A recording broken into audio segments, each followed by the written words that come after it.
Well, I loved how Anna had like 3 hot men lusting after her this whole time she's doing her vengeance plot. Yes. I was like, good for you, girl. Yes. She was like, I don't have time for any of you losers. I'm on a mission. Hello, everyone, and welcome back to That Pretentious Book Club. Hooray! Huzzah! Yay! Welcome. We need like a canned applause or something after that. Yeah, 'cause we it's need starting one to of those really sound pitiful. machine things. You press the buttons. Or just an air horn really close to the microphone. Yeah, or that. Yeah. That would be, I feel like that would be criminal. I will just whisper ASMR. Every time. Welcome back to Easy Listening with That Pretentious Book Club. Lila. Oh, God. Oh, that's so funny. What? Okay, well, this year at the That Pretentious Book Club, if you came here for a comedy podcast about books, you're in the right place. Indeed. If you came here for a super serious podcast about books, you could not be farther from the mark. Much love. If you don't want to hear nonsense, but you do want to hear about the book, it's still not going to be a serious take, but you can use the skip notes in the episode description. Yes. But we're glad that you guys are here. And I'm going to start over on the far side of my screen. I don't know how they appear for you guys, but that over there is Dr. Spoons Palermo, a.k.a. Kendall Shaw. Hi, howdy. And in my middle is Ash O'Rourke, but you can call her Wheezy. It ain't easy being wheezy. And in the middle of my screen is the beautiful, statuesque, blonde woman, Gino. I guess you could call her. Do we even say your first name? I feel like I'm redacting more and more information from you every single episode. I'm going to wear a mask the next time. I mean, remember the first time I was like, I'm going to wear a mask. Oh. Yeah. And I was like, that would be so interesting. How would that work?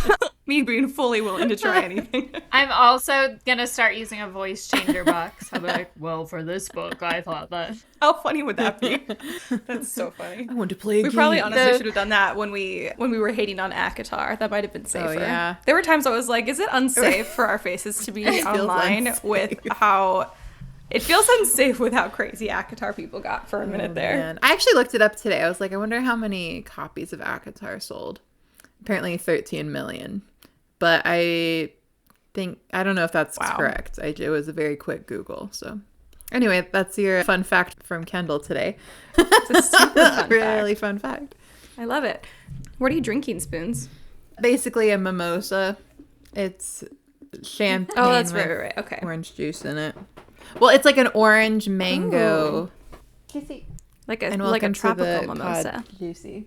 She is making a ruckus in here. Juicifer. She's our producer. She's our She's allowed to do whatever producer. she wants. She has a whole readathon team named after her. Cats Without Tails. That's my team.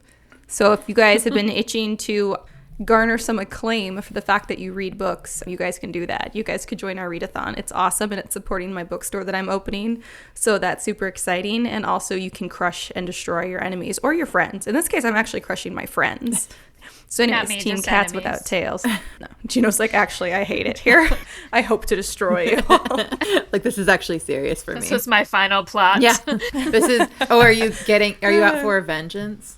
You're getting vengeance. Oh. Ooh, that's relevant because of the book. Yeah, in case you guys couldn't see, Anyone's because it's a podcast, it's not a visual medium. I did hold up the book that has the word vengeance on it. So Yeah, unless you're watching this on YouTube. All of the 3 people who sit in the closet and watch our YouTube videos. Phil tried to look up the YouTube videos today, and he was... I don't know, there's something weird with our YouTube, because he was like, there's only 4 videos, and then it says the rest are, like, hidden. What? And then, did you tell Spoons that what I found out? No, I forgot. This is insane. I decided to look up our YouTube videos the other day, which I've never done before, because I always listen on, like, Spotify or something. Mm-hmm. And I was just going through, and I was looking at, like, viewership, and I noticed, like, Twilight has, like, more views than others. So I was like, I wonder if the more popular, newer books have more views than the older books. So I'm looking through, like, these views, okay, this, that. And I get to Hercules Poirot. Hercule Poirot. How's it pronounced? Hercule Poirot. Yeah. It has over 1,000. What?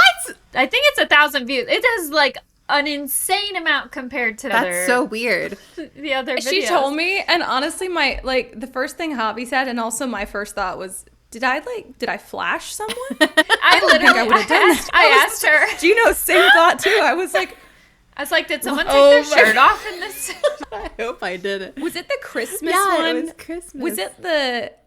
If it was the Christmas one, maybe that's why, because it was the but seasonal that's so one. I don't know. I don't know. Weird. It had an insane amount of views compared to all the other ones. Hilarious. I was like, oh, what? Somebody's... And I was like, oh, you already know this. But she's I like, had no no I did idea. not know this. I was absolutely I bet shocked. somebody uses it for ASMR and they fall asleep to it every night and they play it every single night. That's what it is. Something like that. It's me. They just keep rewinding to hear me say, Pure. It's some... You know what it is? Constantly, it's some horribly. French person who plays it on repeat, and they're working on their own vengeance. Every time we say it in a bad way, they get more angry. They're plotting. Yeah, they're plotting, and it just fuels their rage. That's what it is. They're gonna come kill us or something. The French are always angry. Much love to our French listeners. Absolutely.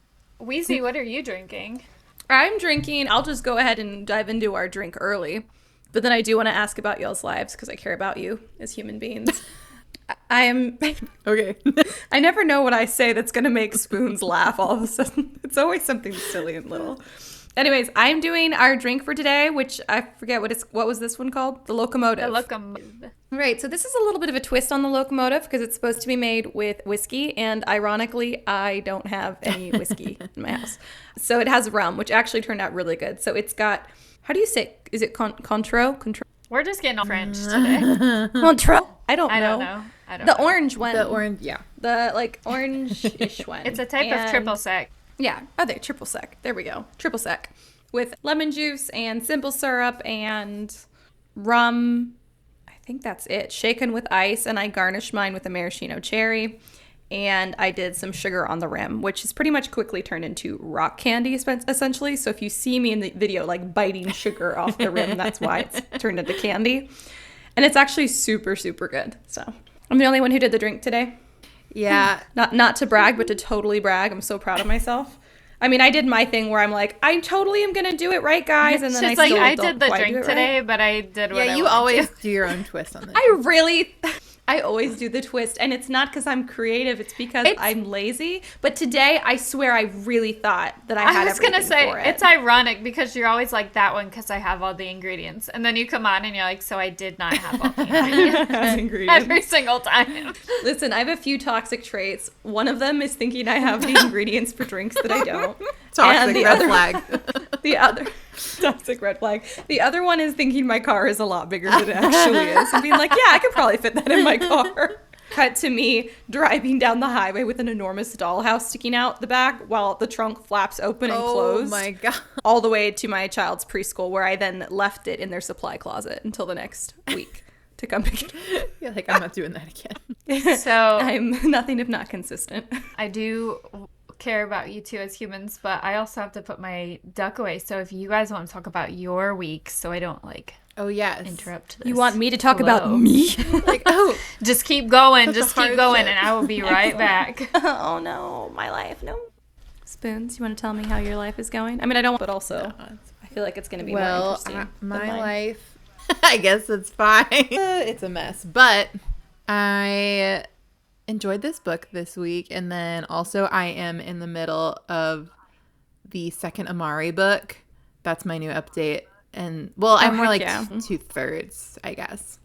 And the Sassy Spoons now has 2 books in their tally Yeah. to my 5. Well, you know, we're having a slow you're start, catching but up quite we're quickly.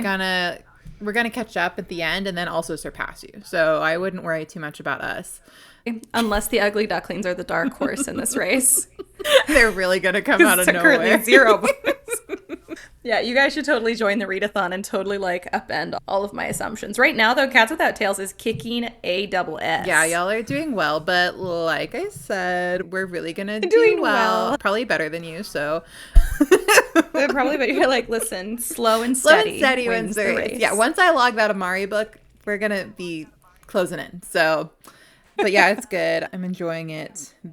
Also, I have made 2 days in a row. I have done like rice dishes for dinner that when I think about it, I'm like, this is not like a real meal. Sometimes I will just put things together where I'm like, that's going to be good to eat. But then I'm like, I don't think anyone else has ever eaten this concoction before. I love to do that. I also do that quite a bit. That's probably why you're always like, oh, wow, Ash, this is really good. And I'm like, Wow, that's so nice of you. I do the same thing I do with the drinks where I'm like, I probably have the ingredients for that. And I don't. Me too. So I just use what I find. I fully like had continue. not French fried, whatever they call it. The little onion, the fried onions that you put on like green bean casserole. Yeah. I put some of those in my rice concoction yesterday because I was like, you know what? This is good. Oh, and it hell was yeah. good. And today I made what I'm that. calling Chick-fil-A rice because it was rice, chicken nuggets chopped up, and then Chick-fil-A sauce in there, which is like... That just sounds good. So it was very good is the thing. But I was like, this is not it's basically a real like meal. Chick-fil-A sashimi. It was, yeah.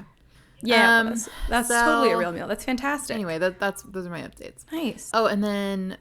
I had shells with cheese with crushed up, super stale, crushed up dill pickled Cheetos on top. Oh my God. That sounds delicious. Yours sounds way... No, I disagree. Yours sounds good. I've been so into pickle flavored chips lately. So that sounds super good to me. Tell me about your life, Weezy. What are you up to? I just did. I just told you about the mac and cheese. Oh, right. shells. I'm sorry. I told you about my child's leftover dinner Of that I course. Yeah, no. crumpled up. That's Stale it. Cheetos on top. That's everything. No, I'm an insane person, right? Well, right, so this yeah. isn't news if anyone has been here for more than 30 seconds. But I forget how insane. Hello, welcome back, darling Gino. Ducks Welcome alive? back. So we were just, are the ducks good? They are put away. They're put away. They're safe. There we go. All right. I was just going to regale everyone with things that I've learned about myself that everyone else already knew. I want to hear it. So recently, Spoons and I went to Oklahoma, and it was absolutely fantastic and wonderful. And while I was gone and Javi was watching our child, he kept sending texts of wow, Riley is so chill. Does he ever do this with you? And he's falling asleep on Javi. No, he doesn't do that with me. He hasn't done that with me since he was 6 months old. No. And he's yeah, he just chills and watches movies. He just took a 3-hour nap. I get a 45-minute, absolute tops 45-minute long nap once a day. That's best case scenario. And then he wakes up between 5 and 6 a.m. every day like clockwork. Today it was 5 a.m. So if I fall asleep while we're talking, I'm sorry. I also drove over the curb this morning to pull back into my driveway, which I do every single day.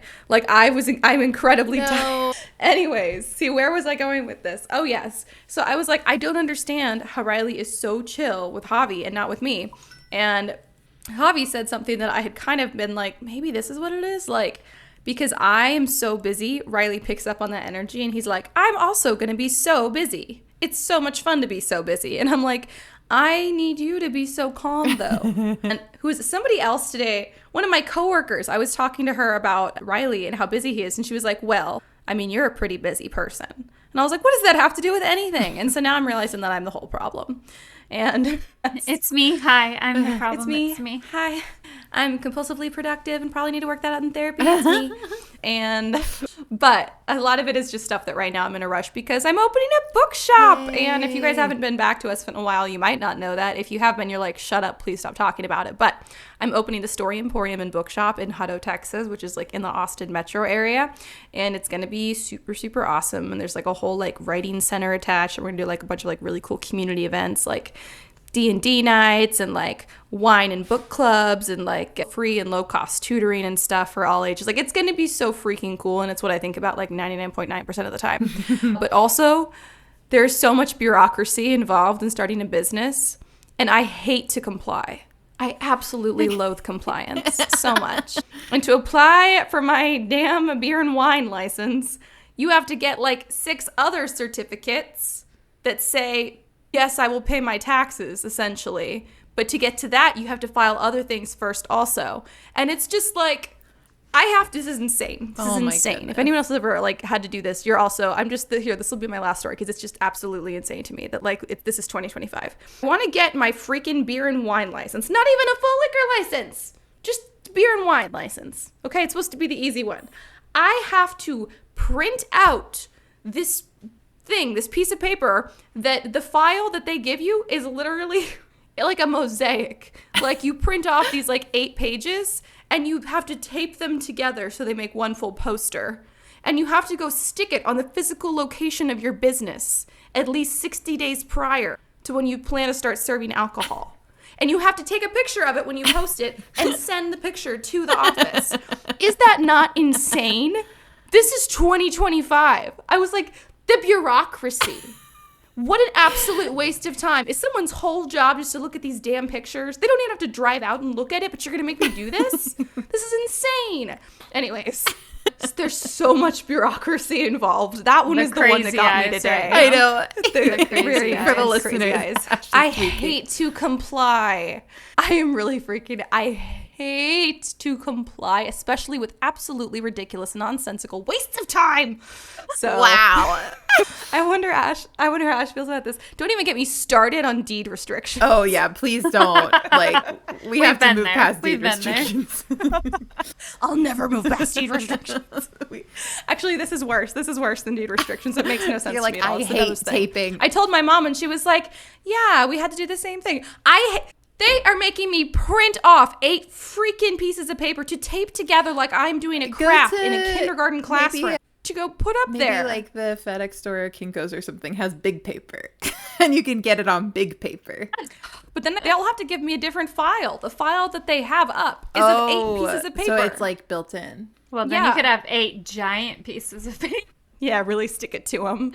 It'd be really good, honestly. It's the whole window. Is this? Yeah. It's the whole window. And if you shine a light on it, it's like the secret ink where it just is a huge middle finger. Sounds really good. Anyways, that's my life, is just bureaucracy and lots of waiting. And I'm waiting to hear on some other funding things. So please, guys, support my bookstore, because then I won't go crazy dealing with the bureaucracy of like, it's just the insane things. Just insane. Make Ash not go crazy. Join my team for the Read-A-Thon. And then we will crush her. But we will also make her not go crazy. So, or you could help me not go crazy, and you could help me by joining Mites Without Tails. It's more fun to be on my team, so, you know. I think it might be. I mean, if you like losing, if you like winning, maybe on my team.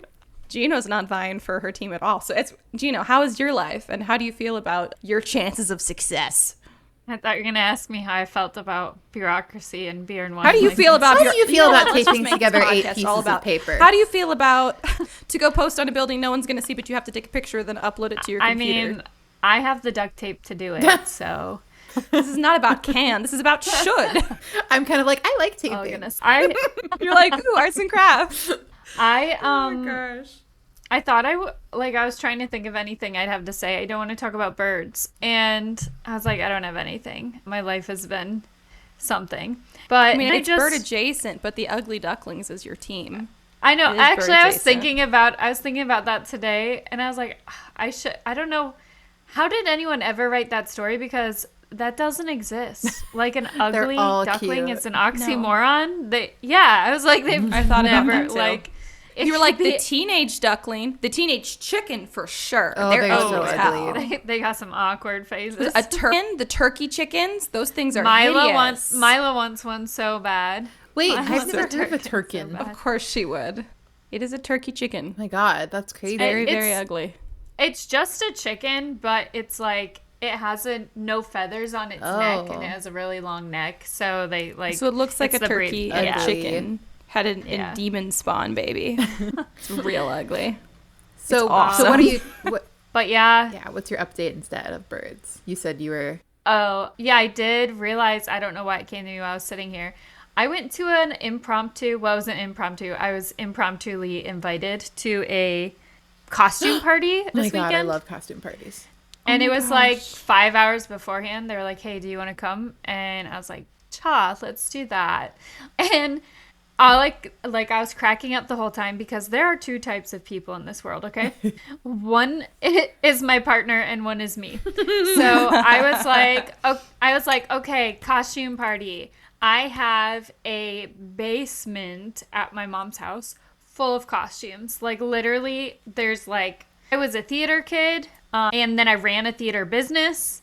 And my mom is a seamstress. So I have for days. And so I was like, let's go, let's look, let's pick something out. And I went down there and I was like, oh, I could be Tinkerbell. Oh, I could be Glinda. Oh, I could be like things that probably still fit me now. I'm looking at here. And Phil goes, I know what I'm doing. And I was like, okay. And he goes, I need to ask your mom for something to tie something up with. And I was like, okay. So he leaves. And I'm like, okay, looking through, and then I come upon my Kida from Atlantis costume. Hot. And I was like, I loved this costume, only got to wear it one Halloween, so I was like, I'm going to do that. I've seen those pictures. Amazing. Yeah, so I kept them with all my other pictures of you. Just kidding. Where am I? That reminds me, did you still need that lock of hair? Don't worry, I already got it. So I get my Kida costume. I come up from the basement like, all right, I'm ready to go. And Phil is standing there with a too small bucket hat on and a trench coat. And I was like, okay. So we get to our house and I'm like, do your thing. I'm doing my thing. And eventually, anyways, he comes out. He is a flasher. Yeah, I was going to say flasher. Yeah. There's only one thing that can be. And the bucket hat, like, it just made it. It made it so creepy. Yeah. I can't explain to you why the bucket hat just, like, he went from, like, oh, you're a flasher to, yeah, you're a flasher. And he cut a pair of pants. He cut a pair of pants so that he just had the legs. And then that's what he wanted the ties for, was to wrap them around, like, his knees, essentially. So that when his trench coat was closed, it looked like he had pants on. But then when he did that, and he, like, cut off a shirt, the top. That is so funny. And so then, on our way to the party, we stopped at the gas station to get some things. And we're pulling up to the gas station. I was like, I'll go in so you don't have to. And he goes, no, I'll go in. I don't care. And then we pull up, and the cops are sitting at the gas station. And he's, like, trying to get out of the vehicle without exposing himself to everyone. Nothing to see here, Honestly, officer. Javi works with cops. I feel like they'd be fine with it. They're wild. But I had this, like, amazing cosplay kind of costume. I love doing the kind of costumes. And then he was like, I'm going to cut some things up and not wear anything. Like, I'm a flasher. The flasher part of the costume aside, I am Phil. I am like, what do I have that I can randomly piece together from I'm scrappy. I'm a scrounger. I'd be a really good scavenger. Javi will drop $400 on a really cool costume. And then I'll go, damn, that looks like it was worth it. But mostly I'll tie things up for sure on me. I'll be like, that's probably fine. The amount of clothes I've cut up and been like, this is a costume. Well, literally, we got there, and there were 4 people in just Spider-Man onesies. Yeah, that's a true lazy man's costume there. That sounds right. Oh my gosh. I was like, okay. I've decided this. But I've never seen... Go ahead. Go ahead. No, go ahead. I've never seen Silent Hill. I don't know if y'all have. Either. I'm not like a horror movie person. But the hostess and host had costumes from that. And hers was like really killer. She made it herself. And it's like, I think it's some sort of, I might be completely wrong. And if you've seen Silent Hill, like, I've literally know nothing about it. But it looked like a plague doctor kind of thing, except for like giant. Spooky. But I think it was like a kind of plague doctor thing. And hers was really cool. And she made it herself and everything. Oh, I love and that. then, yeah, there was a lot of just like Spider-Man onesies aside from that. Yeah, some people, I love going all out for a costume, but yeah, I don't know. So it is, I think you're right. There really are like 2 types I'm of just people. so cheap. It's either one or the other. Back to Anyway, my toxic trait. Amazing. that's all I got. That's fantastic. I'm so psyched too and I'm going to bring it back to me and the bookstore. I'm so psyched because when I have the bookshop, I will have a really cool venue to host really cool things like costume parties. Yes. Like, I'm so Halloween psyched out of party. my mind to be like, everyone come to the bookshop dressed in a costume. Oh my God. I'm I don't know not why. going to let you go unless we make you a good costume, though. Okay, yeah. I'll be like, I know it's your bookshop and you're hosting it, Wheezy, but no, I'll send that's you not gonna do. pictures. My toxic trait. And be like, no, I've got enough pieces I can make a good costume here. I swear I do. And everything fits in my car, and I definitely have all the ingredients we need. Yep, all of the above. Like, That's why if you're going to the good Lord. retreat, I'm in charge of the food and drinks, so don't worry. we definitely have it all in the car. I do a lot of Gino also. Gino does a lot of the planning. I do like a lot of the like admin prep work before, and then when we get there, I'm just basically like Gino's assistant. I'm like, yes, master, what do you need from me? And I'm just always so relieved I'm not the one making the decisions, because I'd be like, that's probably That's enough. fine. Yeah. Oh, we still have a few spots left too for that. If anyone out there, any writers are looking for a little autumn escape, you can go out to Pennsylvania and join us. You can go to storysirenstudio.com if you want to check it out. Do we want to get into the book? Yes, I do. I mean, I guess. Yeah, I guess that's kind of what this podcast is. We're doing With a Vengeance by Riley Sager, and I'm shocked because is this really the first Riley Sager book we've done? It is, but I want to do more because I like so many of them. I love Riley Sager. I'll save Spoons it. introduced me, and I have read like almost every Riley Sager book now. Sorry, continue, Gina. No, I'm going to save it for first impression. Oh, okay. All right. I love Riley Sager. Yes, that's we all. love It was Riley. my introduction to thrillers, and now I read like 80% thrillers, all because of Oh my Riley. God, I love that. I also forget that's my child's name. So it's almost like I named my child after Riley Sager, one of my all-time favorite authors. Well, Although that's not his real name. yeah, I was going to Okay. say quick author bio. His name is actually not Riley Sager. It's Todd Ritter, which is, I think Riley Sager is a better name, but- That's a little too close to Tom Riddle, if you ask me. That's okay. He also has another. Wait, actually, I don't trust that. I'm so sorry. Finn? Yeah, Alan Finn. No, I think it is Alan Finn, because it's the Cat Campbell series, I think. No, yes. No, sorry. Alan Finn is Things Half in Shadow. He published some under his real name. This one's according to Wikipedia as under his real name Todd Ritter, supposedly published the Cat Campbell series. But then when he had other books, because like he didn't feel like the sales stood up well enough, that he thought like it was going to be harder to convince a publisher to promote his books under his actual name, and so he started going by a different name. That's so cool that you can be successful. And that's why we have under, Riley Sager. Several identities. You know, you're just like, no, I don't even need my name. I still don't understand Alan Finn. I feel like there's not a lot of, and Alan, he only has one thing published under Alan Finn, Things Half in Shadow, and I don't understand why. I feel like it feels like murky as to why he's using Alan Finn. Maybe it's ever. personal. Anyways. Maybe whatever he published was personal. He didn't want it Oh, Yeah, maybe. associated. Joke's on him. Wikipedia knows everything. Our good friend. It's about a murder Wikipedia. he committed. Oh my God, Riley, no. Oh my God, that's crazy. No. You said that, and I was like, what did he do? My son, what did he do? And I looked at the baby monitor. My son's name is Riley, if you're new Oh my here. God, Riley. Okay, I What didn't did he do? realize that He's fine. Final He's Girls was like the first Riley Sager book. I think that Final Girls was I just good, read that one. but it wasn't my favorite. You know, that kind of makes sense. Yeah. Yeah, same. I just read that one, and I would totally. I have read Final Girls, The Last Time I Lied, Home Before Dark, and this one. And then I have read quite a bit of The Only One Left, but I haven't finished it yet. So I've read Final Girls, Lock Every Door, Home Before Dark, Survive the Night, The Only One Left, Middle of the Night, With a Vengeance. that's like That's almost what all I've of read. them, Good lord. yeah. Almost all. I think all This you're is missing one of is the- the house across Which the my lake. entire family read Yeah. on family vacation. They just passed it around to each other, and then I'm the one who ended up with it. So it's on my shelf. I still haven't read it. But like my grandpa, I think read it. My aunt, my mom, like they would just pass it to each other when they were done. It was so funny. So I'm going to get it on audiobook next. But the problem is then I also really want to own the copy. And this is something where Spoons will go and get her book signed by authors at like author readings and stuff. And I have never had any desire to except for Riley You guys. Sager. I realized. Like I was looking at rileysager.com or whatever, and I was like, My friend she has the signed copy. I didn't know I did, that. but I bought it My like friend that. has the It signed was copy I got of it in this one, too. Colorado. It was already signed. But isn't that exciting? Anyway. That's so cool. What about your friend, Gino? Yeah, he got the signed copy too. I want to Amazing. meet Todd Ritter. Tom Riddle. It's fine. I want to meet him so badly. I want to be like, you're the reason that I love thrillers. And he'd be like, okay, Okay, thanks. can I sign your book?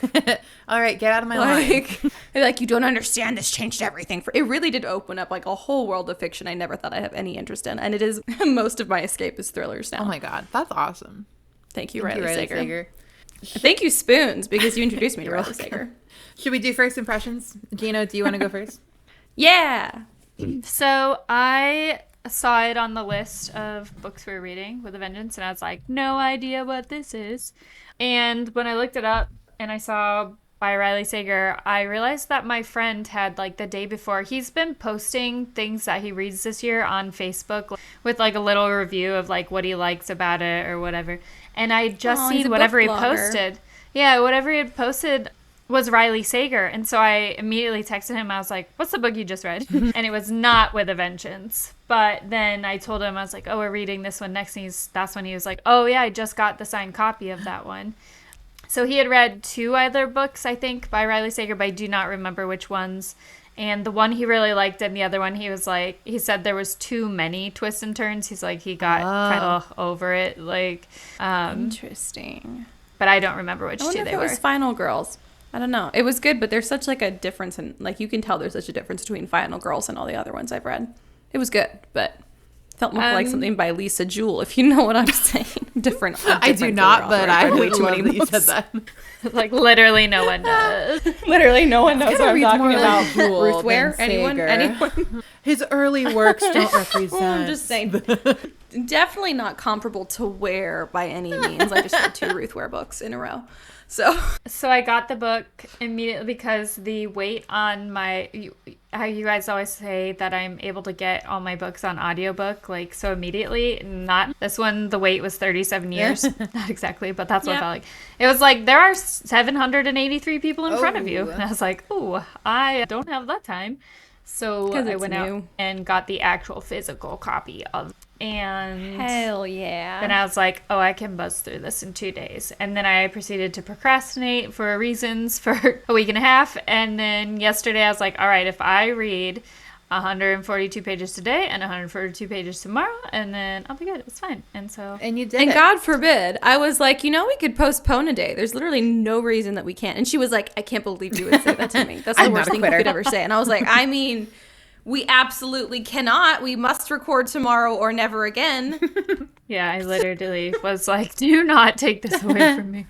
But I finished it in like 2 hours this morning. Oh, nice. Like, I had 142 pages left, and I started at like 7:20 and was done by 9:30. I feel like the last, Heck yeah. about 150 pages, I was like, what? I was pretty locked in. Yeah. Anyways, what was your first impression, Spoons? My first impression was I saw it at this cute bookstore in Colorado and went, oh, new Riley Sager. I didn't know that was out. And then I was like, signed copy. And then I bought it. So that was kind of, I already was like, I'm going to like it because I've liked everything else I've read by him. And I do really think the cover is good.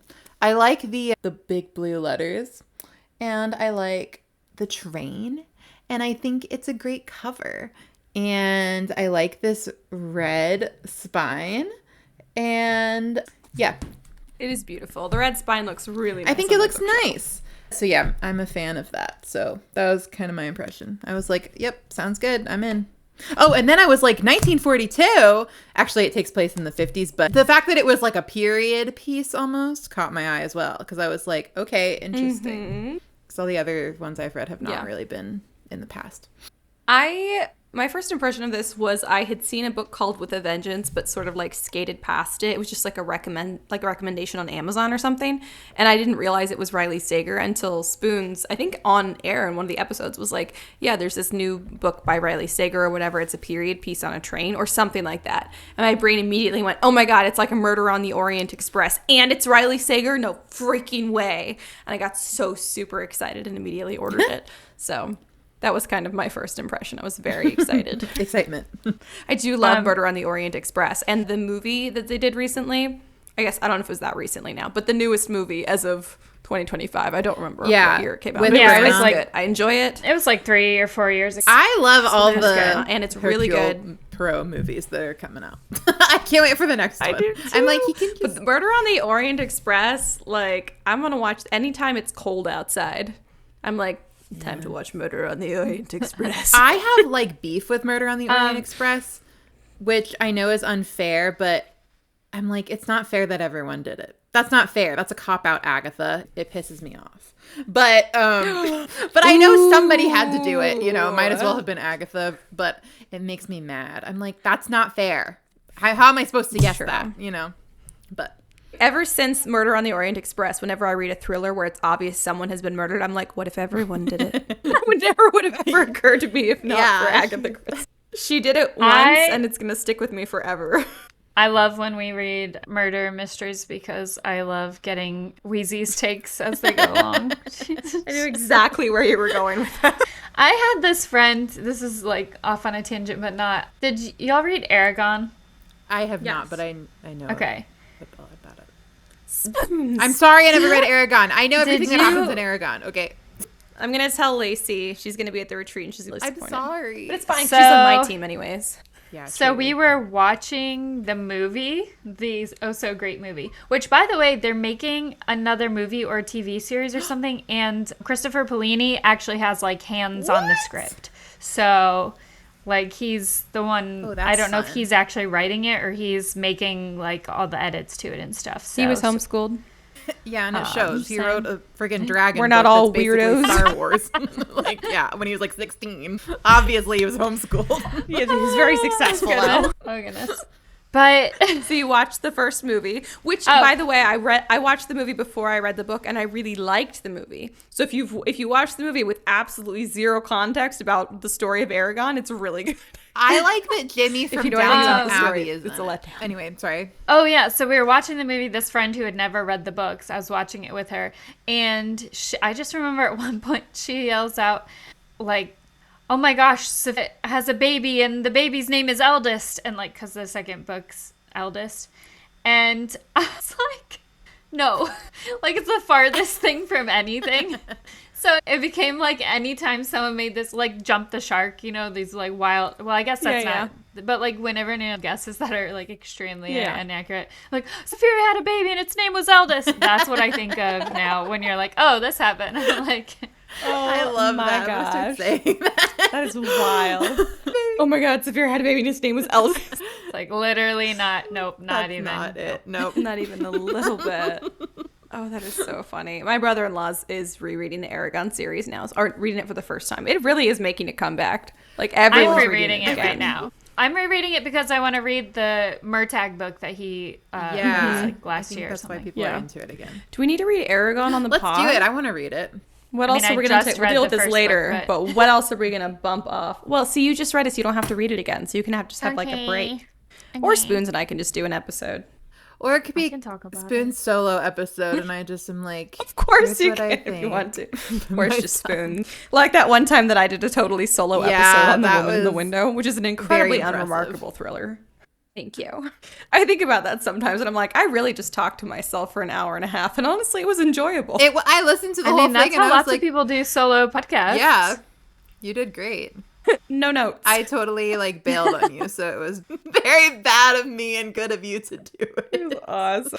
It was honest. I was really good because I kind of always wanted to know if I was capable of it. And you were. And now I know I'm capable of it. It's not super fun, but I did it. Nailed it. Take that, bureaucracy. Okay, should we talk about what happens in With Vengeance? Yeah, okay, so just so everyone knows, if you've never been here before, we do full spoilers in this podcast. So if you want to know what happens at the end of this whodunit mystery, don't listen to the rest of this because we'll tell you. So basically, but do leave us a 5-star review before you go. Yeah, really quick before you go. And then join Team Cats Without Tails or Sassy Spoons. Yeah. Basically, our main character is named Anna Matheson. Sorry, I just started talking. Mm-hmm. Is that okay? Or do y'all want to... Oh, please. I read this like over a week ago, and I've read several other books since then for the read-a-thon. So if I randomly throw in a character name that has nothing to do with this book, that's what's happening. George, Frida, you're like, what? Who are they? So... you don't know? It was in the epilogue. So Anna Matheson is this woman who was wronged in her past by 6 people that she kind of tricks into being on a train, and it's only them. And she's like the archetype of a woman scorned. She is a woman scorned. Like every description about her, they're like she's into like a scarlet dress that just barely hides the knife she has strapped to her thigh. And her beautiful blonde hair is in a tight bun so that it won't get in her way. And the only jewelry she wears is a little pin in the shape of a train on her dress. And you're like she's exclusively there for business purposes. She's not here to have a good time. Get shit done. She is not messing around. She wouldn't put up with bureaucracy. I'm just saying. She has gone. She doesn't, in fact. Well, she's involving. They literally. Oh, go ahead. She's involving. the I was saying she literally does involve bureaucracy, but she also doesn't. He does a little bit, but she's also like, they're going to take too long, so I'm going to basically handle this myself until they hand off. And also she wants to see everyone squirm. So she has arranged this like 11-hour express train ride to Chicago and only invited these specific people with the express purpose of watching them realize that their lives are over and having fun with that, because she wants them to suffer, because they all kind of work together to I guess I'll just say what they destroy did. Her family. It says right in the beginning anyway. Her dad was this guy, really rich guy, who owned like this train business company, and essentially like the Pennsylvania Railroad. Yeah, and so there was like this thing during the World War II where they were transporting all these soldiers and stuff on this train in like domestically, but the train blew up and everyone died and like all these weapons got destroyed and stuff, and including Anna Matheson's brother and father. And well, her father wasn't on the train. No, he was later. Oh, that's right. Yeah, I got you. And so all these people died and everything was bad. And then they were like, oh my God, it's because her dad must be a Nazi sympathizer. And he went to like jail for it and all of this. And then he got killed in prison. And then her mother went crazy and killed herself. And so then she was an orphan and had to go live with her horrible aunt. And so her life totally got ruined like 12 years ago. And she discovered like that the people who actually were responsible for this thing were like her dad's main business rival, and then like certain people who worked in the company, and then like her people who are close to the family. Like, and they all got a big payout for helping. Her nanny. And so her nanny, her basically surrogate sister. It's so bad. I wonder, like, what could have been so bad to justify this? And then when they tell you, I'm like, oh, okay, yeah. No, that's really bad. Yeah. Okay. It was a little freaky at first because, like, Anna Matheson and her sort of, like, partner in the whole scheme, Seamus, whose brother also died in the train explosion. So they've concocted this plan together. And Seamus is clearly in love with Anna, but she's not into him like that. Where am I going with this? It was weird. Oh, yes. The violent tendencies. Oh my goodness. Anna Matheson would constantly be like, I've pictured all of the horrible ways that I could kill them. I want to kill them with my bare hands, every one of them. And I'm like, wow, she's like, she wants to get her hands dirty. Like, she wants to murder each serious. of them. So first I was like, are we a murderer? Are we murdering? I was going to say, I definitely had a theory at a couple points in the book that she was actually the one because she kept having those like fuzzy blackout kind of moments, and I was like, does she not know that she is murdering people? I had the same thought. So basically, like, when she confronts everyone, also her dad's business rival didn't show up on the train, but his son did. His son, who is very handsome, and she used to have who was her lover, who was like her boyfriend. And he has, like, nothing to do with it. But he totally, like, scorned her. Yeah. So she's got beef with him for other reasons. She's also like, bro, what the hell? Where's your dad? Did he send you? And he's like, what? No. I just saw the invitation and I thought I would come see you because I, like, missed you, babe. And she's like, not into this, man. Okay, I'm kind of busy. I got bigger problems. I am busy. But the one guy who, like, built the train, basically, dies at the beginning after they're all having, like, martinis. Judd. He, like, his name is Judd, and he, like, starts foaming at the mouth and, like, falls over dead. And then immediately after, they find out somebody else is on the train. And he is this guy who's like, I just happened to get on the wrong train. Like, I'm so sorry. What's his name? Reggie. Yes. And Reggie, they're like, oh my God. And so immediately things go bad for Anna and Seamus. They're like, okay, this is not part of the plan. Seamus. And they're kind of freaking out. But, oh, yeah, because Anna, even though she talks about wanting to strangle them and murder them with her own hands, she also doesn't want that because she wants them to suffer long and hard. She's like, death is for them. So the whole plan is she gave all the evidence to the FBI and told them, like, that they'd be on this train arriving in Chicago at this time. Mm-hmm. And she just wanted to watch everyone on the train find this out and then squirm for 12 hours. And then she wanted to watch them when they got there and they were all arrested and, like, their lives were ruined and embarrassed like her father was because he was ripped from their home, accused of blowing up the train when he really wasn't. And she just them disgraced like that. So that's why her plan is not to murder them. Yeah, she also kind of wants to clear her father's name in the public eye because he went to prison as a Nazi sympathizer and was murdered in prison. So she would like to clear his name. But that's hard if you kill all the people who actually did it. Yeah. So it's so hard to like recap whodunits because so many things happen in the middle. Really is. There's so many details. I'm like, well, so let's just, there's very few characters. So really quickly, Judd is the first one to die by poisoning. Engineer. Yes, the engineer. So the one most culpable technically. Yeah, because he made the train to explode. Yeah, he designed it. Yeah, he designed it. Dante's father, what was Dante's father's name? Is the one who engineered the whole situation. But he's not on the train, supposedly. Let's see. And then there's Sal. Herb. Oh, yeah, Herb. Oh, Herb or Herb or whatever. I'm sure it's Herb. Sucks. He's kind of a greaseball, but he's the one who actually did the physical building. He was the mechanic that blew up. He's just basically greedy. Yeah. Al, who was basically like a secretary, but like a pseudo like older sister figure to Anna all growing up. And then Edith, the house, their German nanny who raised her and her brother. And she planted evidence in their house. Lieutenant guy. Yeah. And then also Lapsford, the general, who was like involved as well. And so that's everybody. And then Reggie and Anna and Seamus. And so after Judd, people start dying. Judd dies, and they're like, he was poisoned. Anna finds like residue in his, and then Reggie shows up and she's like, who are you? And he's like, I got on the wrong train. And she's like, I don't know that I believe this guy. But then everyone's being searched to see who has the poison on them, frisked, and Reggie frisks her because she can't stand any of these murderers touching her, and Seamus, her partner, to be truthful. And so Reggie like finds the knife on her, but he doesn't say anything. So then she's like, I still don't think he's who he says he is, but I kind of trust him more because he didn't. Yeah. So interesting. And then Edith dies next, right? And we find out Edith was a literal Nazi, which was rough. Yeah, that's unfortunate. She's like, I loved you and your brothers so much as my own children, but also I am a Nazi and I stand by that. I did do it for Germany. Thank you. Yeah. I was like, girl. Nobody take that soundbite out of context, by the way.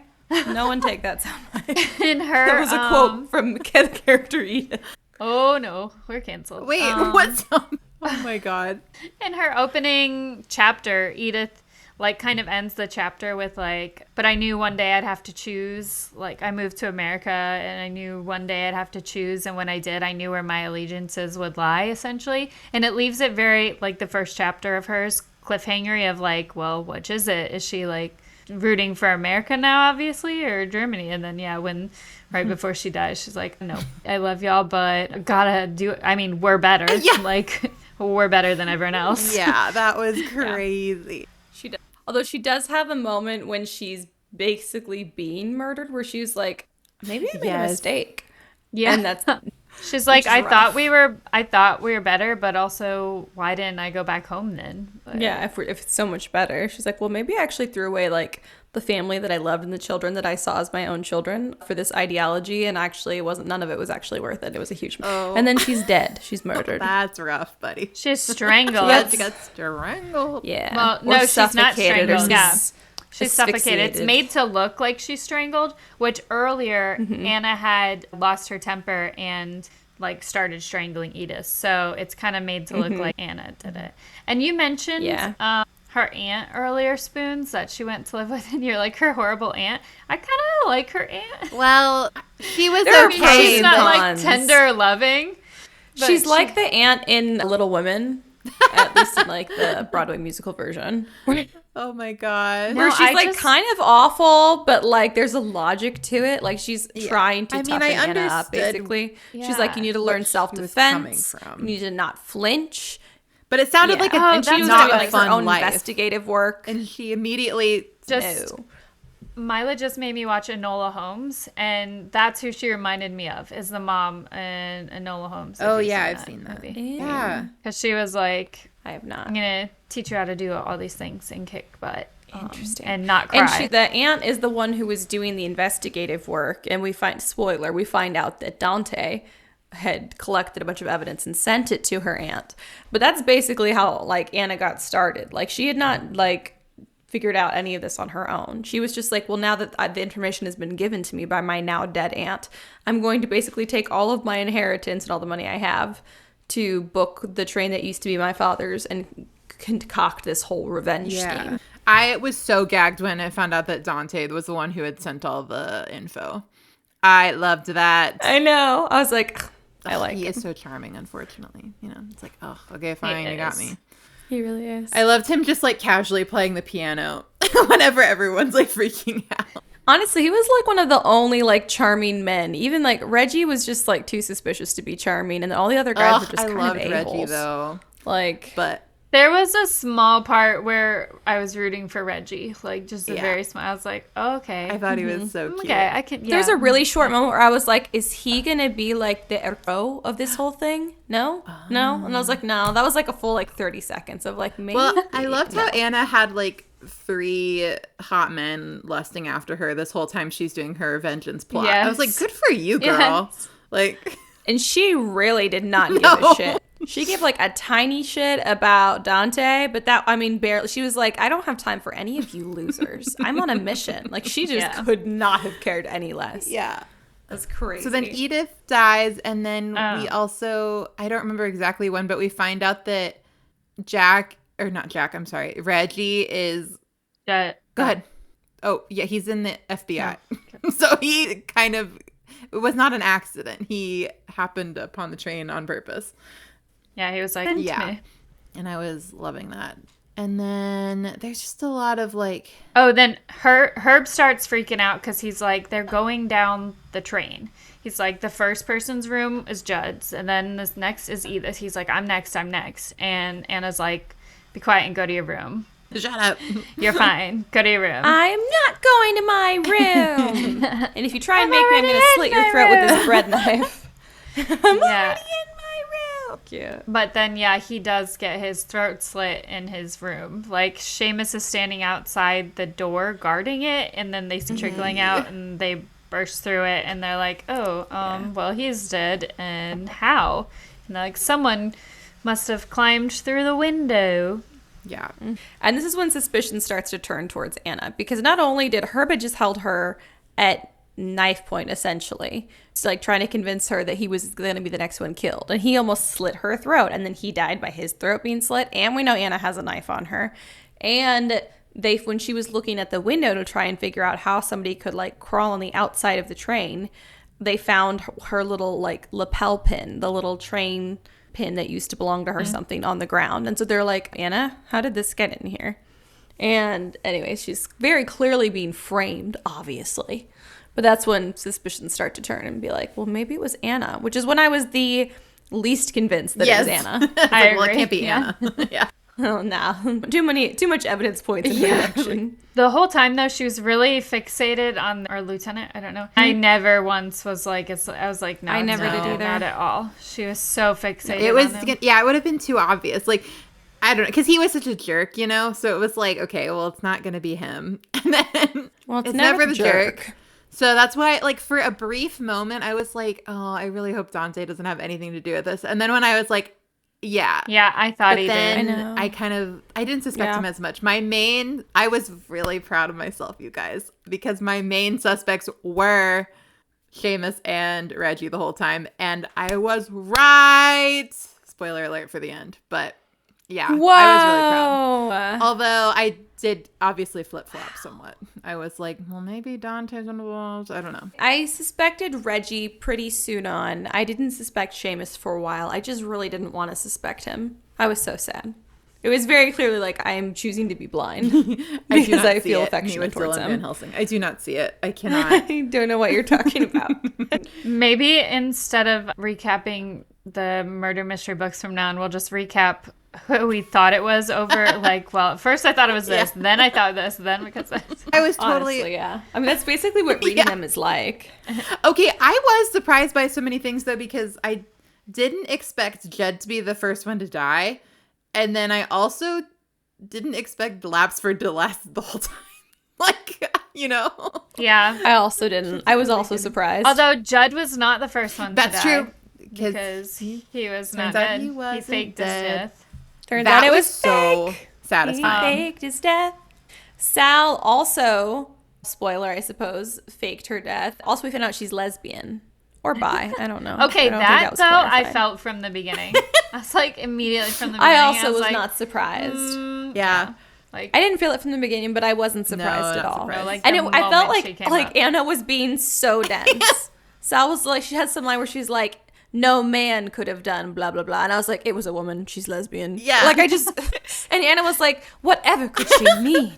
And I'm like, well, I wonder, Anna, man, woman, she says it's not a man. I wonder. I know it's 1954, girl, but like, get your head out of your ass, like, it's so obvious. I felt so bad for Sal. I did too. Honestly, of all the people on the train, I think I felt like worst for her because she didn't have anything to do with the preamble to it. Like, she wasn't a part of the setup. Oops, I just messed up my plug.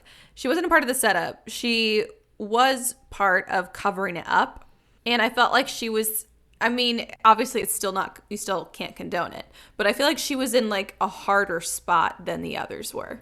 I thought so too. Yeah, but I didn't feel like she had much remorse at all the whole time. Like, she seemed No, she so didn't, indifferent. which- She's like, yeah, I did it. Yeah. So, like, Well, I think if she had more remorse because her situation was like so much clearly like it was so different than the other ones, I think that would have been like, I don't know.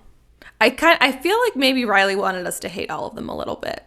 It would be really hard to still like understand like Anna's hatred for her as much if she hadn't still been kind of.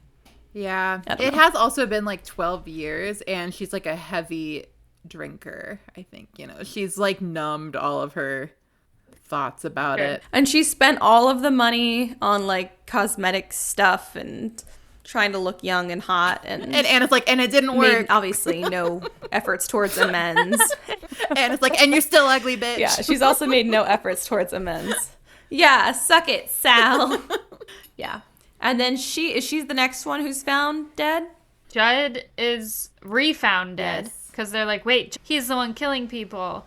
And then they split up. Oh, they split up and Anna goes with Reggie. Seamus goes with Dante. And then I was like, literally, I know this is how these things go. But every time Anna's like, oh, I'm just going to get... Like, I just need space to myself for a second. And whoever she's with, she's like, let's split up for a second. And I was like, literally, every time you split Don't up, do that it. person dies. Someone dies. You have not And seen so- Scooby-Doo. Yeah, I should've know. watched Come on, Scooby-Doo. Anna.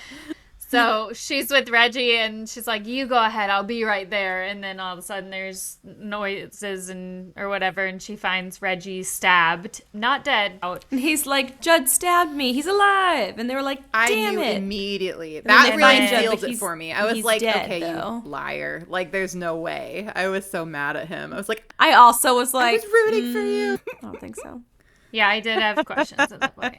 And so she goes and stitches him up. And even though I was like, yeah, I think you're part of this at this point when he's like, have you ever gone to the theater? Like, you want to go to a musical? I was like, oh, that's I cute. know, me too. I literally out loud said, I know. know. I was into Reggie. That would have worked on me, honestly. I would have been like, of course I'll go to a musical with you. I know His that blood's would have all worked over my on you. hands while I'm stitching it. Of course I will. Yeah. Oh my God, yes. Oh, and that's the point. If you didn't know, that's the point where I texted y'all and I was like, I don't get this drinking alcohol while you're being stitched up. Because everyone, they do it in all, like, Oh, that taking the makes bolts sense. out, whatever. And they're like, they're using alcohol, vodka, whatever, to clean the wound. And then they're like, oh, give me a swig of that. And then they're like, all right, here it goes. And they rip out whatever it is or stitch up whatever it is. And everyone's like, and I'm like, okay, first of all, that alcohol does not act that fast. So I don't care if you drink half that bottle in 30 Maybe it's seconds. psychological. The next 30 seconds is not going to dull No, that pain. there's no way. And then after that, you're bleeding out anyways. And it's thinning your blood. So you're just going to bleed out more. This is Yeah, but it makes ridiculous. you look Anyways, so that's cool my to be like, tangent. give me that, and take a little swig while you're like bleeding out. It kind of looks cool. And if you do survive the excessive blood loss, then at least you're somewhat numb in the recovery period. Like, listen, after I had Riley, my child, not Riley Sager, obviously, and the recovery was so bad, honestly, man, being heavily drunk for so much of that recovery would have been so much better. I I thought you were going to say was made so it great. so I was much. like, oh, okay. Yeah. Learning things about Ash today. Okay. You were like, I saw you, Ash. I held your newborn. I don't know. I didn't even clock it. No. Like, It honestly, would've if been I had to be so much sober better. for that, it would have been horrendous. But he was looking so cute when he was Seamus. bleeding out on the train floor, though. I was like, oh, Reggie. I know, I wish he I was. could. Like, I'll He go to the was. musicals with you. I can tend Literally, your I was like, I wounds. know, I do Yeah. suspect you're probably a murderer, but I like you. Like, that's what I was feeling in that moment. And their little banter, he's like, I know you've done this before. And she's like, yeah, I've definitely stitched up so many people. It's like, great. So you know to like pull this part of the skin and do that. She's like, yeah, absolutely. That was so cute. I was literally like, oh, I didn't know that. Fascinating. Like taking notes. Oh my gosh. But Dante and Seamus show up and they're like, what happened? And well, actually, no, Anna passes out. She's been having these like dreams of Tommy, her brother, just like his guts and bones because there was nothing left of him on the train. And she keeps seeing him in the train. She's like, I think he's here. I think he's alive. That was so scary. And which that in the end I did not see. Well, no, I did see actually before that. Never mind. No, I totally saw it before that. I just like the connection didn't make sense. No, I didn't put it Anyways. together until the end. I totally didn't. I wanted it to be him, but to be her actual brother so kinda badly, thought- she's like going 'cause I around was murdering like- people. But I was like, I don't believe it, but I Well, wanted they it never to be had true. a body because he got blown to smithereens. So part of me was like, maybe he's still alive. Yeah, you know, exactly. I kind of thought. Yeah, but I was Yeah, like, it maybe makes he's, no like, sense horribly why he disfigured. wouldn't have like before then Yeah. to her, especially because they had such a close bond. But I did towards the Well, unless beginning. I was like, maybe he somehow like blames her somehow for surviving, but I was like, I don't buy it. It's probably not him. That makes me sad. I definitely thought there was a big chance that it was someone like not on the train. I mean, not like that we didn't know of on the Yes. train. That was in the story, Yeah. but so yeah, she's like Judd stabbed Reggie, and Seamus is like, what? That doesn't make sense. Like when? And she's like, I don't know, the last 30 minutes or so. Because she had passed out, and then Dante came and was like, I'm going to kiss you awake, Snow White. And so Seamus is like, follow me. And they go back and find Judd's body like contortedly stuffed into a bathroom, I think, Yeah, or a he was closet in or the something, bathroom, dead. For Yeah, I think it's for a real this bathroom. time.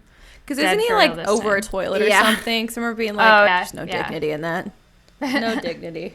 So Judd is actually dead now. And then Seamus says he loses his gun. No, that's about right. Yeah, like at this point, like so many things happen so fast. It was like Seamus's gun Yeah. is So when gone. the pace picks up. So Midnight suspects. She Oh, go ahead. Lapsford what's his name has a heart attack.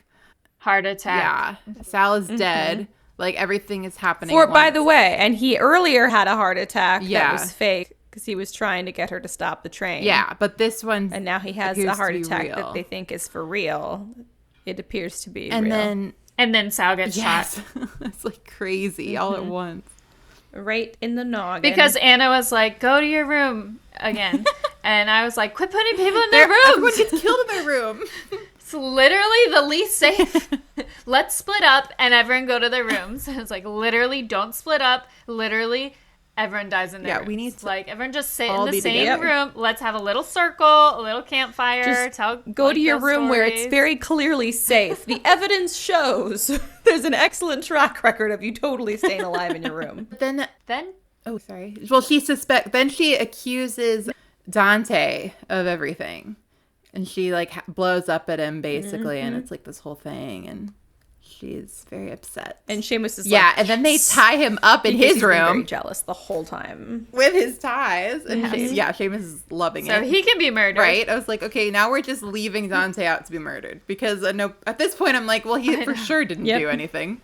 But then you find out it was all Yep. part of her plan because she was like, I know it's not Dante, but she had started to suspect that Seamus was involved, and turns out he was because she interrupts him trying to kill the general.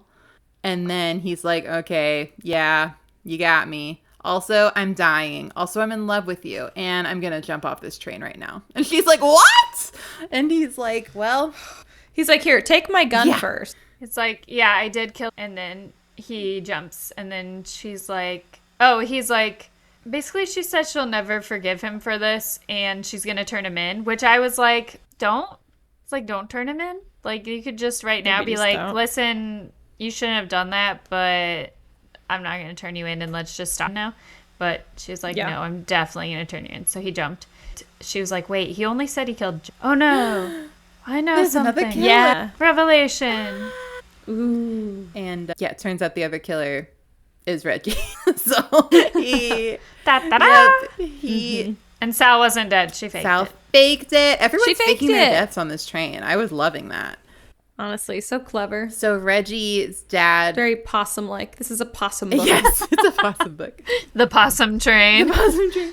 Alternate title idea for Riley Hey, Sager. Riley, let me lay Did something you think on about you. naming it the Possum Train? There's a note in the About the Author about a alternate title that his friend suggested, which was Trainamies.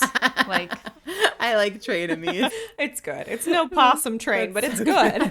Trainamies. I'm going to start calling it Trainamies. So it turns out Yeah, have you read Trainamies? Reggie's dad was worked on the train that exploded 12 years ago. And so now, and then his life got ruined too. So when he found out that all this was going on, because he was on the FBI, he was like, hell yeah, brother, I'm getting on that train. I'm going to totally make myself Yes, a part but then of he this. got on the train and found out that Anna didn't mean to kill everyone. And he's like, ooh, well, I definitely want to kill everyone. So he and Seamus were both like, I just really want everyone to die, basically, is kind of where I'm at. And Anna was like, absolutely not. And it was like, God, me too, but have some self-control. yeah. It's just like, we aren't animals. The men being like, well, why I not? think I do want to kill them, though. So they basically both were the ones killing everyone. And women are emotional. Yeah, right. Yeah, women can't control Oh themselves. my gosh, right? And this book is written by a man, so everybody shut up about it. That's how women write. No. Riley He gets Sager is a it. man. Our real ally. man. Riley Gets gets it. So then Anna and Reggie have this big standoff where they running around on the train and it was so crazy. I was like, is this Mission Impossible? Falling through Oh my God. skylights and I stuff. have a knife. Oh, You it's have a awesome. knife. We have a gun. He has a gun. It was so crazy. Yeah. They fall through the observation car and get all cut up. She's all disheveled and her feet are all cut up on glass. And I'm like, wow, It was this nuts. is insane.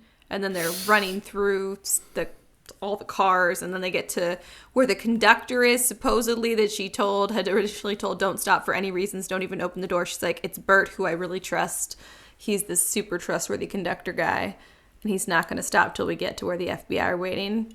But then she pounds on the door and to be like, maybe I was wrong, maybe he actually will open the door, even though I told him not to. And the door does in fact open, but it's not Bert. It is Dante's evil dad. Dante's father. Okay, that got me. Okay, this, super evil. I loved it. for 2 seconds here, I was like, wait, so is Dante again? Because he was the one that knocked on the door and was like, don't come out for any reason. And I was like, did he know his father was in there? And that's why he, did that? Yeah. I totally had that thought too. I honestly, at this point, I figured the conductor is somebody. And at this point, the only person left was Kenneth. I did a pretty decent... Guys, I'm getting a little bit didn't better even about think this about whole it at thrillers all. thing. I also, in the last thriller I read that was really good, I totally nailed the ending. I'm getting a look little at bit you. better. No, I did was not not know surprised. Kenneth. I had no clue. I did not see. I was so blindsided and I loved it. I love it when I'm not smart enough for the book. It's like... I was so right once. But then, First time ever. but then Anna's like, how does she get him to kind of confess again? She has the gun at this point? I don't remember. She does gets the gun have somehow? a I gun, know. but I don't Okay. remember. Reggie have it? Reggie has the gun, so that's Oh, why I but don't she remember does- how, but she essentially... Because she does try and shoot him. She does have a gun somehow. I think she got Reggie's Okay. gun. Anyways, Kenneth two realizes that guns. she's serious, and she's like, why did you do it? Why did you do it? I know why you did it. Actually, she's like, no, I know why you did it, because you were in love with my mother, and she didn't love you back. And he's like, that's not it. Your father stole her from me, and stole my child, your brother, Tommy, who was killed on the train. Turns out their mom was pregnant with Tommy when she got with Anna's dad. Yeah. See, but really early on when it's mentioned that, or I guess it's not really early on, but earlier on when Anna mentions that, or Dante mentions, I don't know, someone finds out that when she finds out Kenneth wasn't with her mom before she with her dad, they do say, they knew each other for 2 weeks and then they got married, and I was like, oh, she was a kid. Like, I knew that at that point. I didn't even think about it. I'm so dumb. Nope. Yeah. I was shocked. I was like, what? No way. I hadn't like put it all together, I guess. That was like crazy. I hadn't put that together at all. And they're always talking about like, well, because first you were like, oh, he did it for greed to take over her father's like railroad company, and then it was like, no, he did it because he was jealous because he loved Anna's mom, and then like, no, it's because of all of the things, but primarily because Tommy was actually his son, and so in revenge he decided to blow up this train, frame her dad as a Nazi sympathizer. And I loved it because like once, I mean, obviously Gina figured it out, but I'm dumb, so I didn't figure it out. But then I was like, oh, yes. And I love it when you can look back and see all the little pieces, like Tommy and Kenneth like talking at the party, and she got all mad. And then like she keeps seeing who she thinks is her brother, but then of course it's actually Dante, because they actually do resemble each other weirdly because they're half brothers, which is like weird. See, I didn't put that together. Yeah. I didn't put, like, that's what I was saying before when I was like, oh, I didn't put together in my brain that made Tommy and Dante brothers. So not until the end. Like, I knew Tommy was Kenneth's kid, but it just like the other relationship didn't together. So then I was like, oh, that's why she kept saying. But it was so good. Me literally being like, well, can she still be in love with Dante? Definitely had the same thought. I was like, they're not related. So how are they related? I didn't even think that it was going to be a thing until the end. I was like, there's no blood together. I mean, they share a brother, but they're not related. But no genetic relation. It's a better setup than Cousin Lovers. Oh, thank God. It's way better than Cousin Lovers. Yeah. Oh, my God. Finally, we're getting away from Cousin Lovers to, what, siblings removed? No. Yeah, I don't know. What is that? I don't know. Step. It is step siblings. No, it's step siblings. I think it is. That's rough. It's worse somehow. I don't know about that. We've moved from cousin lovers to step sibling lovers. Right? Less genetic relation, more horrifying. So then so Reggie is like, you want to kill him. Like, just kill him, Anna. Like, he has to die. Like, he ruined our lives or whatever. And low-key, this probably makes me a bad person, but part of me was like, yeah, like, this guy sucks. I was like, maybe we should just kill him. And then she's like, it's the Anna and you. I know what I would have done. I was like, well, I mean, I wouldn't. I'm just saying, if she decided to kill him and then she and Reggie went off and had adventures together, I wouldn't be mad. That's kind of what I was thinking. I agree. Like, we support women's rights and wrongs. I was like, they can go be morally ambiguous, cool guys and sing musicals together. That's fine with me. I don't care. Like, I was going to be happy for them. But she doesn't do it. And instead, she shoots Reggie in the leg. And then makes Kenneth like surrender when they Since she had a plan. Or when they arrive at the. Everyone's trying to mess up her plan. I know. Man. She had a she's plan. Like, I've been very clear about what I want from the beginning. And all these men are coming in here and telling me to kill everyone. And I'm not going to do it. And I was like, for that, I do have to respect you. She knew what she wanted from the beginning. That's true. So it all works out at the end because they get to Chicago and the FBI are there. And Reggie's like, listen, I did kill those guys, okay? You guys got me. I did kill them. And they're like, okay. He really does. And then he's also like, and I meant what I said. You should join the FBI, girl. You'd be a great agent. And then literally his boss is like, so Reggie tells me you'd be a great FBI agent. You want to join? I was like, what? I loved that. And she's like, I was like, Reggie, first of all, this is amazing. Yeah, but then I was like, why are we listening to Reggie?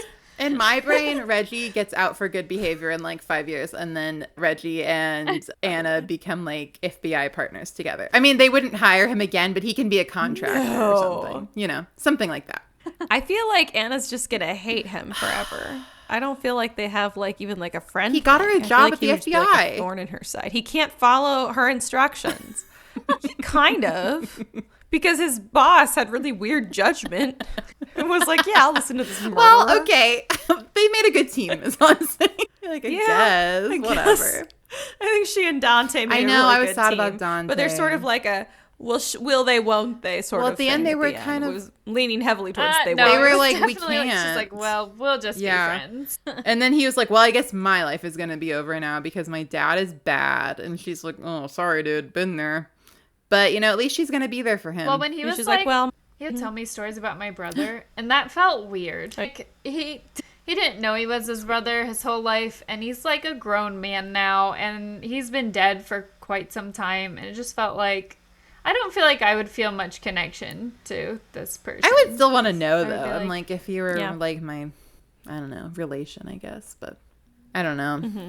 So they're basically like, so we're going to be pen pals now. Yeah. She's like, if it's hard for you to be the child of a super hated man, I know what that's like. You can Send me a letter. Drop me a line. And he's like, cool, and talk about our brother. And it's, I guess. I guess. Don't remind me. Like, you talk about y'all's shared brother. But I'm happy for Anna. She's, she got her vengeance, sort of.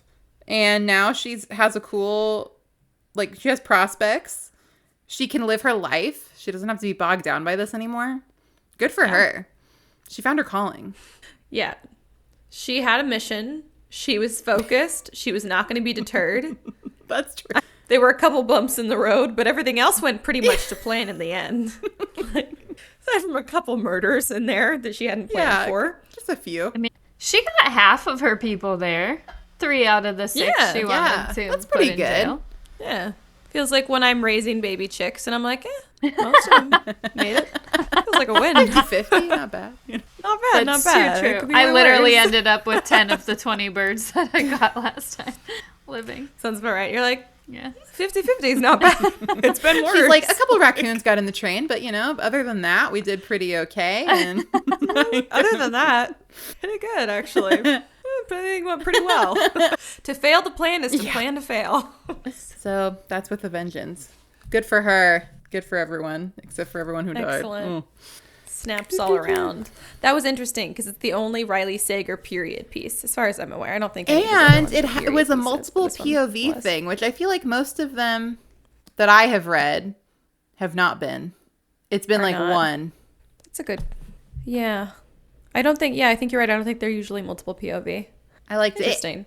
Did we have favorite and least favorite parts? I don't know. My favorite part was when she was stitching up Reggie, and he was like, "Do you want to go to a musical?" God, I feel you.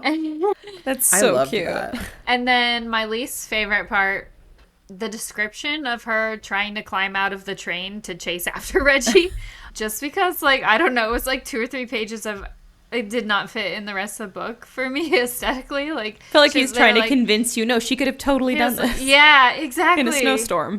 He was like, she grabbed this and then kind of put her hand here, and there was a little piece of metal here that stuck out and curved it. And I was like, what's going on board now? Okay. I was like, he ran to the other side of the train already, got down, is having lunch. By the time this description was over. Oh, that's so funny. I think my favorite parts, I don't know if I have one favorite part, but it's every time there's a big reveal, I would get so excited. The instant that it's Reggie was crossing people off of his list and you're like, he's not just somebody who showed up on the train. He has an investment in this. And then the instant you find out Jed was not dead, I was like, oh my God. I got so excited. I think that was the minute you find out that Kenneth was the one, that was the biggest one for me. I was so happy with that. I was like, oh my God, he's been here the whole time. I love it when it's you find out something has not been the way you thought it was the whole time. That's my favorite. My least favorite part, I don't know. Nothing stuck out to me as being something I really didn't like. One more thing I did like is that Wheezy? I feel sorry. I really thought that No, go ahead. the I want to vibe, I loved the vibe, the setting, the mood. It felt very much like I wanted to watch this as an old Hollywood movie is what I felt like. I was like, why is Audrey Hepburn not in this? Yeah. Because I was imagining everyone in their 50s sure. outfits running around this sleek, nice train. And I was like, I want this to be a movie, but I want it to have been made in 1954 is what I wanted. And so I loved it. Yeah. The vibe is immaculate. I felt like You're they nailed that. Or he nailed that. So anyway, that was my favorite part. Totally agree. I think my favorite part was I really liked that scene where she and Dante are standing in the kitchen and he's basically talking about how he's starving to death and he's going to make some food. And she's like, what if it's poisoned? Or he's like, what if it's I forget. They have like a kind of like a funny like repartee and you learn a little bit about their history together. Good. I loved that. I just really enjoyed that scene. Help me look for the mustard, will you? I was like, oh, maybe now I am a little bit invested. Yeah, exactly. So funny. I'm like, well, you just really don't seem to be taking this as seriously as everyone else. And he's like, well, I am, but I'm very hungry. And I was like, that makes sense, to be honest. I kind of get it. So that was probably like my favorite scene. Least favorite? I'm kind of sad that Seamus ended up being a murderer. Like, I guess it worked for the book, but I'm kind of sad that he gave into his like more like base. You know, I feel like his life was very tragic. Like he lost his brother. He basically, even though he was in love with Anna, very clearly always seemed to know that he didn't really have a shot with her, and had kind of resigned himself to that. And then his like the highlight of his life after losing his brother seemed to be that one time that he murdered someone, and he was like, yeah, it was awesome. And then he kills himself. And I was like, this kind of sucks, buddy. Like, you had so much potential. So that kind of made me sad. And then I think he had like ALS or something too. Yes. Like, yeah. Gino, did you say your least favorite part? the description of climbing out of the train. Oh, that's right. What about least favorite characters? My favorite character, I think, is Dante. I love Dante. He was great. Dante. He was pretty good. Yeah, he was so cute. Least favorite? I'm going to think about while y'all say your favorite. My favorite was Reggie. But You I and loved Reggie. him. Wow. But I love Dante too. You're like in the Reggie fan I am club. a little bit. And something is wrong with me lately. I keep liking all these murderers. I'm like, what's going on? Like the villains. Come to the dark I'm not side. somebody who usually likes the villain, but I keep liking the villain lately. I know. It's so much fun over here, isn't it? It's fun over here. I'm like, oh my God. What am I missing? Yeah. My least favorite, I didn't really like. Oh, I actually did like Kenneth as a character too. I thought he was a fun villain. I was like, okay, you've got stuff going on here. I didn't like, whereas like Edith and Lapsford were like not as fun to me. Because I'm like, okay, you're just a jerk and you're just a Nazi. Like, I'm sorry. I can't be vibing with you. Yeah, that's true. It's like, okay, at least these guys kill people, but at least they're fun. You know, you guys aren't really that fun. So that's kind of where I was at with that. And I liked Anna a lot. I was like proud of her. She's great. She is so really competent, man. She is brutal. I have every faith in her. She's got like emotions do not come into the equation with her at all. Oh yeah, so competent. It's amazing. I think Anna's my most favorite character. She's just so impressive. Least favorite character is Herb. And yes, I know that there was an actual Nazi on that train, but let's be real, Herb is just gross. Like, he's just gross and greedy, and there's nothing even remotely redeeming. Like, Edith at least was like, I did genuinely love these kids as my children. And I'm like, well, you made every other horrible decision and it makes it even more sad, but at least you're interesting. Herb, I was just like, do better. You had every opportunity to choose to do better and you didn't. You gross, sleazy little man. So, least favorite. See, I was thinking about it and Herb was one I was thinking, but I don't have enough strong emotions. I just dislike him. Like, he's not my least favorite because I'm like, ew, you're just gross and not important. And then I do think I was kind of leaning towards Edith, and I think she's my least favorite. Which also, I mean, there's no, I don't need to explain it because, like we said, she's a Nazi. But as I said earlier, there's been a lot of World War II stuff going on in my life right now. I watched Saving Private Ryan for the first time, which I know way late, but I finally got around to it. And so it's just like, I mean, I never like Nazis, but I'm really not on the Nazi train. Now I'm really sensitive to Nazis. I feel like I've nenever been so far. Like, Edith, you did not come to me at the right time for me to feel sympathetic about your apple strudel, okay? Like, I'm not having it, okay? I saw what happened to Private Ryan. That is so funny. Yeah, we need to be careful with the sound bites from this one. Oh, dude, right? Like, listen, I know Edith was a Nazi, but to be clear, we do not like Nazis. Okay, take that for your soundbite. Incredible. But yeah, take that for your soundbite. Our mom's listening to this. What else do we have? They're like, wow, what a thing to say. My mom the other day with spoons was like, you know, Ash, you've really come out of your shell lately. And I was like, really? And she's like, yeah, I feel like maybe you just didn't used to say so many things. Now you say a lot of things. I was like, thank you. She was like, oh, I saw this shirt that reminded me of you. And the shirt is a picture of a possum that looks like it's screaming, and it says, I'm a delight. Oh my god. Possum train. Possum train. Possum train. It's all in theme. I did not get off topic at all because It we're was just back to possums. possums. Do we have anyone have a favorite quote from this? I did not do I did a not. quote. Sorry, everyone. Neither have I. I haven't done it in probably 7 episodes. Quote is a special thing. I only pull favorite quotes when they I was going to say when they stick out Yeah. to me and nothing specific. I haha, or oh, that makes sense. I don't know. Well, what about lessons learned? Lessons Yeah, learned? Lessons learned. Yeah. I feel like I've learned how to pull off the perfect revenge. Fake your death. Yeah, the key is to stay focused. Yeah, stay focused. I learned how to climb out of a moving train to run after someone on the roof. And very detailed. We learned in great detail. If you can't do it, you weren't paying Put attention. your left pinky on the... Pinkies Obviously. up, everyone. I learned... Don't let boys distract you when you have a goal, even if there's 3 That of them. is so true. Even if there are 3 cute boys who want to date you on your so train, do not be distracted. Do not stray from the path. Yeah. Maybe just because somebody appears dead, don't assume they're dead. Maybe we should all learn how to properly Maybe do check like for a second, third, fourth check. Oh yeah, learn how to check for a pulse. That was so... I loved. I Yeah, thought learn that. how to.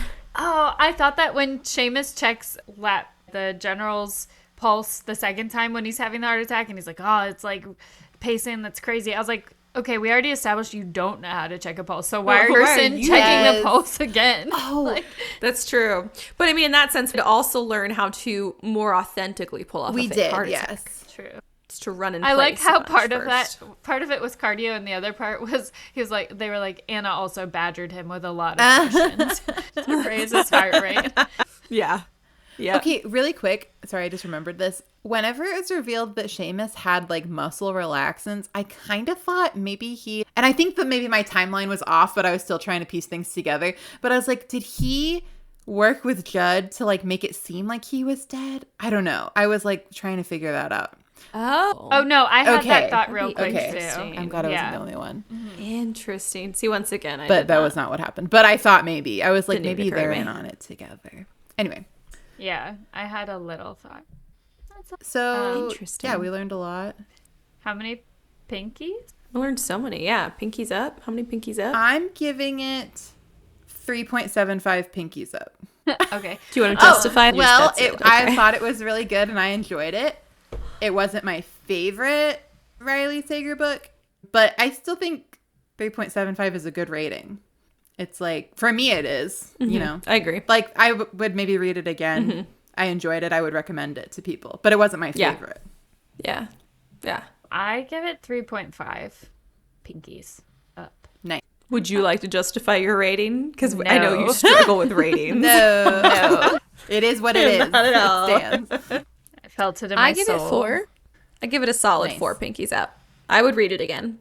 It was not of my favorite. It's not doesn't rank among my favorites of the Riley Sagers, but I do like a lot about it, and I will absolutely read it again. So Yeah. 4. Nice. Solid. I did my pinkies up. If you're watching on YouTube, if you're not, there. Picture pinkies everywhere. Picture so many pinkies. All right. Good Lord. What else do we do? Picture the amount of pinkies you're picturing, triple that. I love how you just said, lot of what pinkies. else do we do? Now what? I think we end So the podcast tired. now. I don't know. Yeah. Join the Read-A-Thon, please. If you read books, you might as well just join the Read-A-Thon. Why not? Read for a cause. Read for my bookshop. And also because you can help my team continue to destroy the other teams. It's cats without tails. Once again, that's cats without tails. You should absolutely join me. You can also donate to the bookshop if you would like at ifundwomen.com/ I don't know, the Story Emporium and Bookshop, Go I think. to our There's links Instagram, everywhere, you guys. When I was trying to go to make the Read-A-Thon site, I was like, what do you want the URL to be? And she said, maybe SENB Read-A-Thon. So I typed it out and then I sent it to her. I said, you might want to look at this again.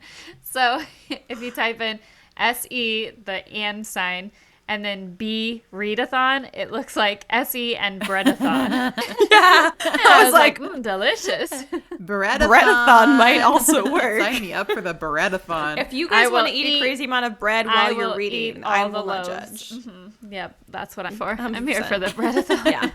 I signed up for the Bread-A-Thon. I'm sorry. So sorry. Bread-A-Thon. Okay, I'm gonna go. I thought there'd be bread. So I came prepared. I've got like a bunch of baguettes. Baguettes spilling out of your sourdough. Amazing. Oh, God. You guys can also leave us a review if you would like. Don't forget to share the podcast with your friends and follow us on social media. We are That Pretentious Book Club. You can also follow Story Siren Studio on Instagram. We do actually finally have an Instagram account for our production company, so that's cool. You can also go to either of those for updates about the writing retreat that's happening in October. So if you are even a little bit interested, go check it out. It's happening October 16th through 19th in Pennsylvania. It's going to be beautiful. It's going to be fall. It's going to be such a super fun time. It's an all-ladies retreat, and we're going to do a bunch more next year, so keep on the lookout. And I think that's everything. So until the next episode, keep your teacups full. Pinkies high. And your book club. Pretentious. Yay! Amazing.